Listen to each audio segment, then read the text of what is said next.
That very, very important indeed that we take a moment to recognize where we are in this life and to realize that actually it really is about being specific about what you want. My next guest can tell you her story is a phenomenal one, and she is definitely getting to where she wants. Please, everybody, welcome motivational speaker, a woman of ministry, a woman of God, a wife, a friend. Her name is Judy Oyuyo. Come out here, darling.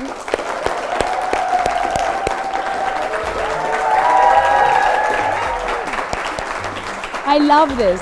Yeah. You look so I lovely. almost wore yellow. Oh, yay. You look amazing. Thank you. I love it when guests dress, and the audience as well, when you guys dress bright. Yeah, bright is 'Cause good. it changes the day, doesn't it? It does. Makes you feel good from the inside. How are right? you?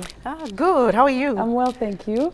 Right, your story is an amazing one. Can we go back to 2004? A little bit of a tragedy. Sure. Yes. Tell us from that point. Tell us your story. Okay. So 2004, it was Good Friday, April 9th. I was coming from work. It was 5:30 p.m. and I was off from 75 South going north. No, 75 South, sorry, going to Kennesaw. That's in Atlanta, Georgia. Okay. And then I hear a loud bang. I'm like, what is that? I'm like, oh my goodness, my tire has burst. That's what I thought.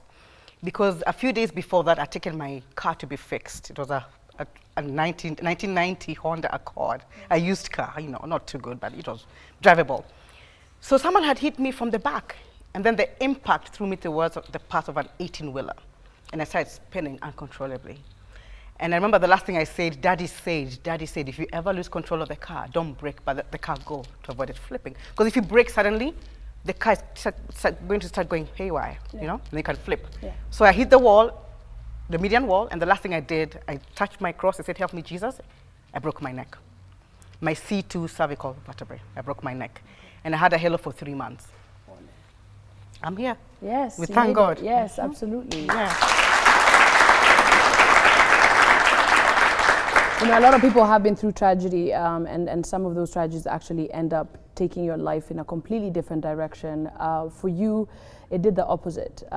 You have taken your life's work, you've taken that tragedy and turned it around to motivate and help other people. Tell us that part. You know, I left to go to the States in 1997. I used to work for Kenya Airways.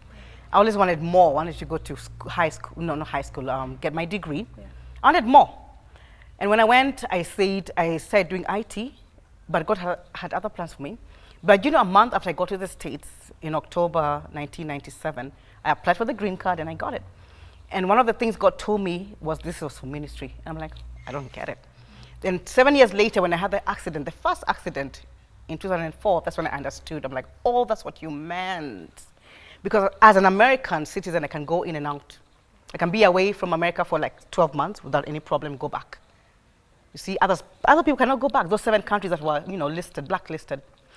So I told God, there has to be more than just me talking and giving my testimony. There has to be more, Father. There has to be more.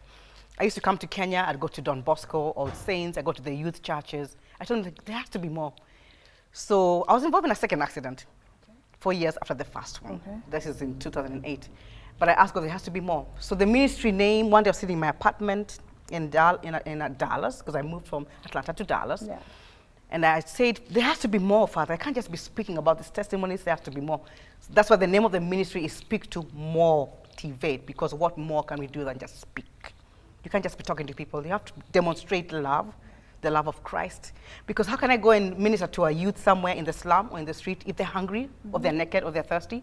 I have to first meet them at the point of need, so that when I speak about God, then they will be more receptive. So I've been doing that for now 12 years now. Okay. And then even in the States, I feed homeless Americans.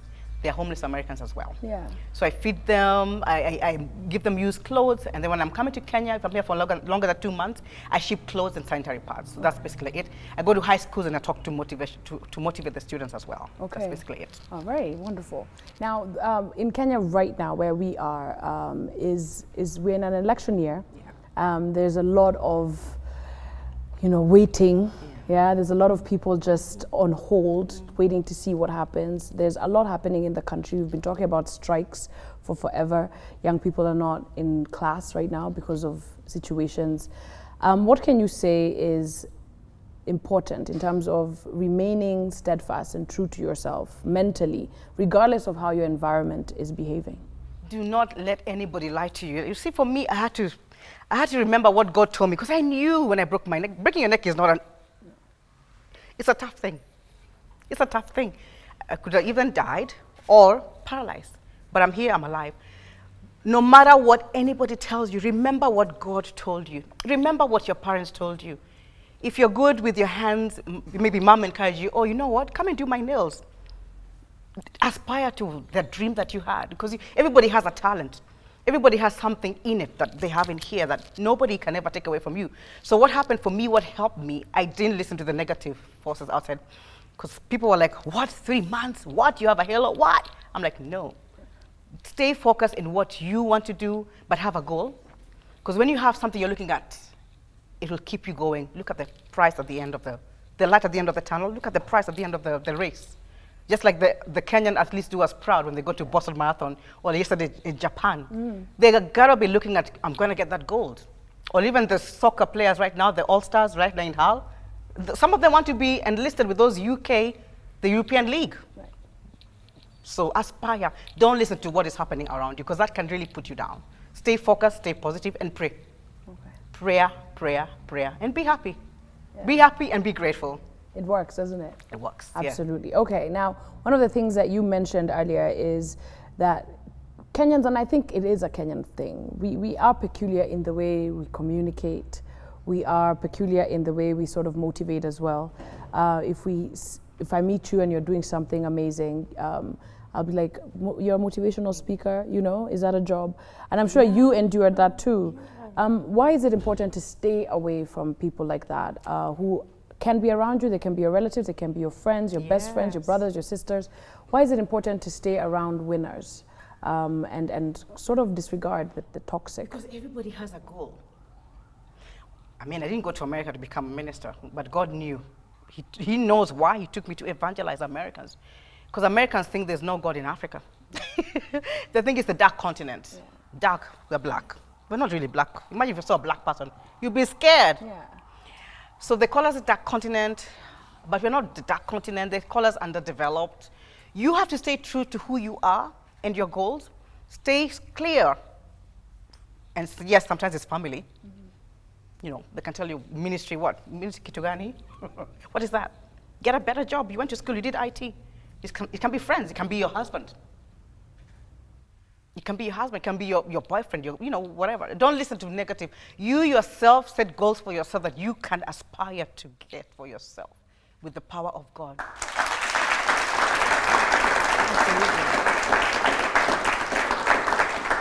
You are a huge advocate for being specific when you're asking. When you're asking for those things that you want in your life. Yes. Talk to me about this and how it worked for you. You better listen. Yes, girl. If anybody here is single, you better listen.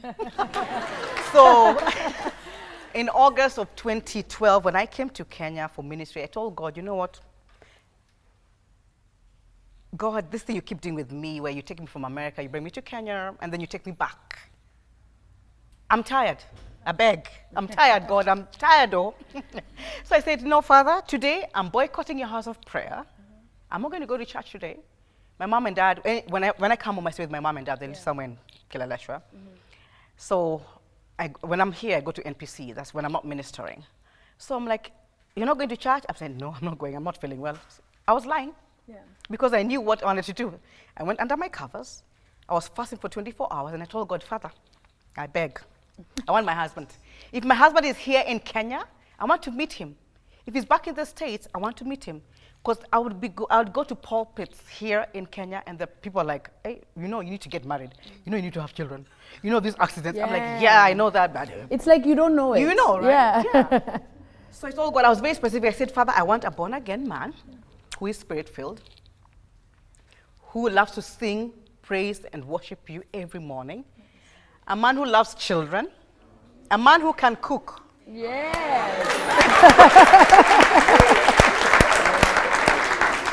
Not because I don't cook, I'm an excellent cook, but a man who understands that when we live in America, he has to help me. Yeah, because we don't have the luxury. You don't have the luxuries there. Yeah. It's expensive to have a house help. Exactly. I'm not Lupita, but I'm not Trump or Yeah. Clinton.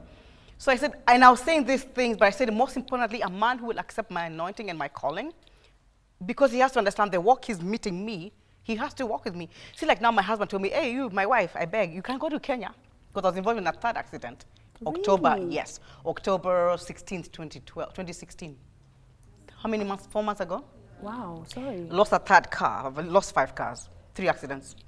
But you see, like now I'm here. Okay, I made chapos for him before I came. I made like 20 chapos. I froze them.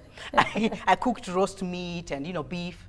I didn't do the Nigerian food because he's Nigerian. He's Nigerian. Okay. And I always knew my husband would be Nigerian. Okay.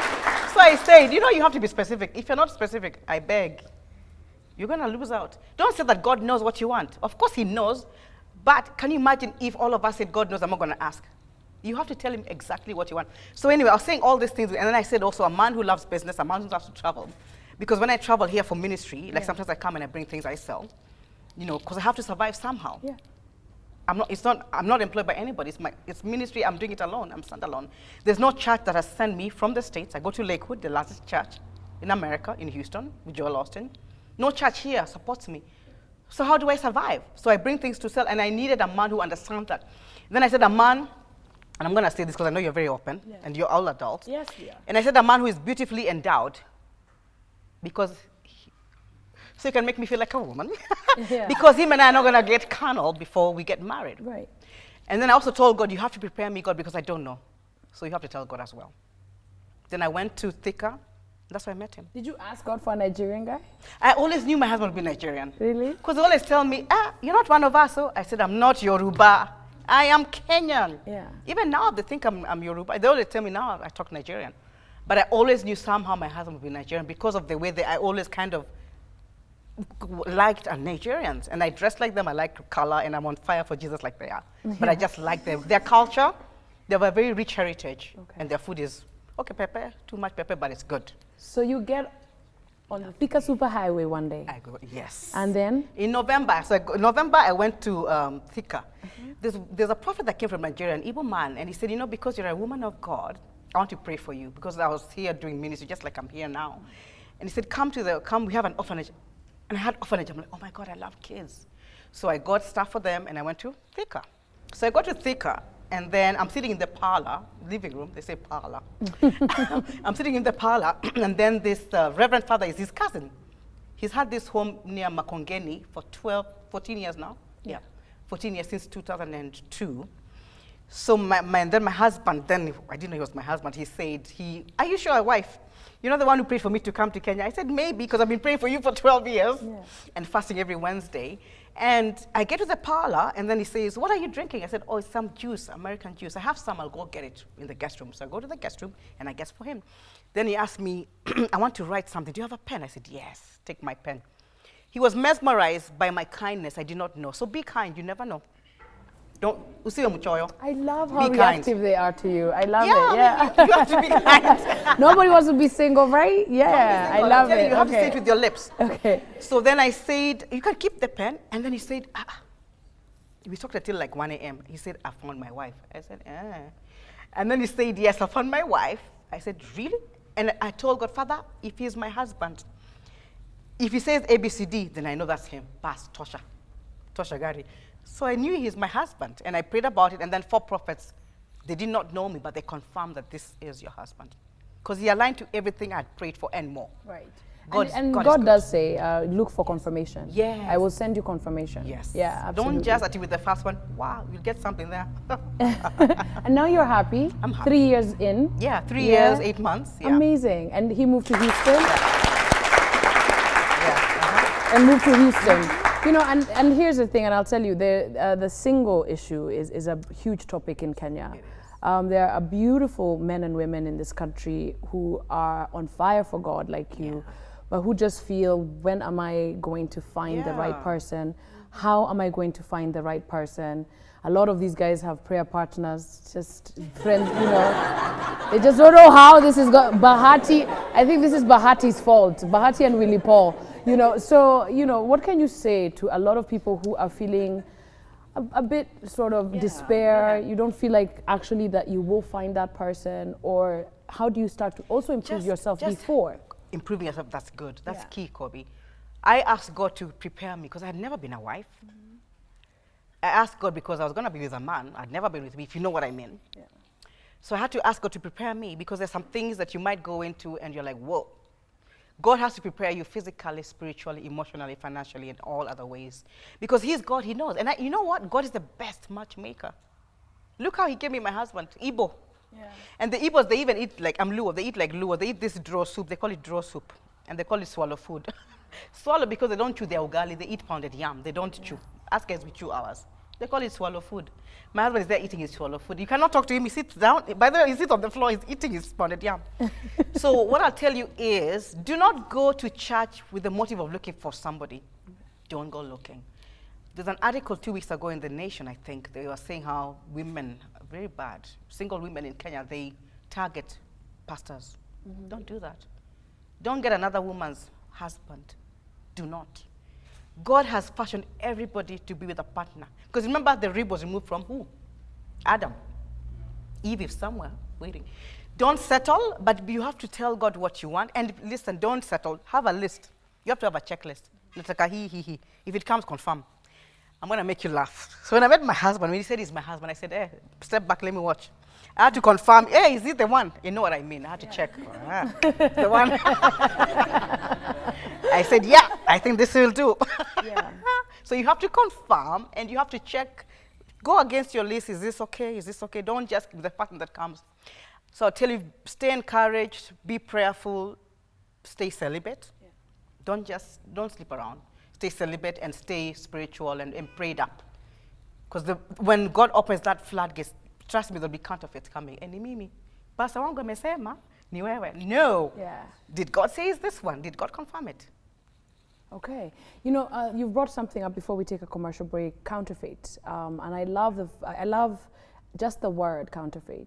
Because for me, counterfeit says and means that there was an original, there was a real.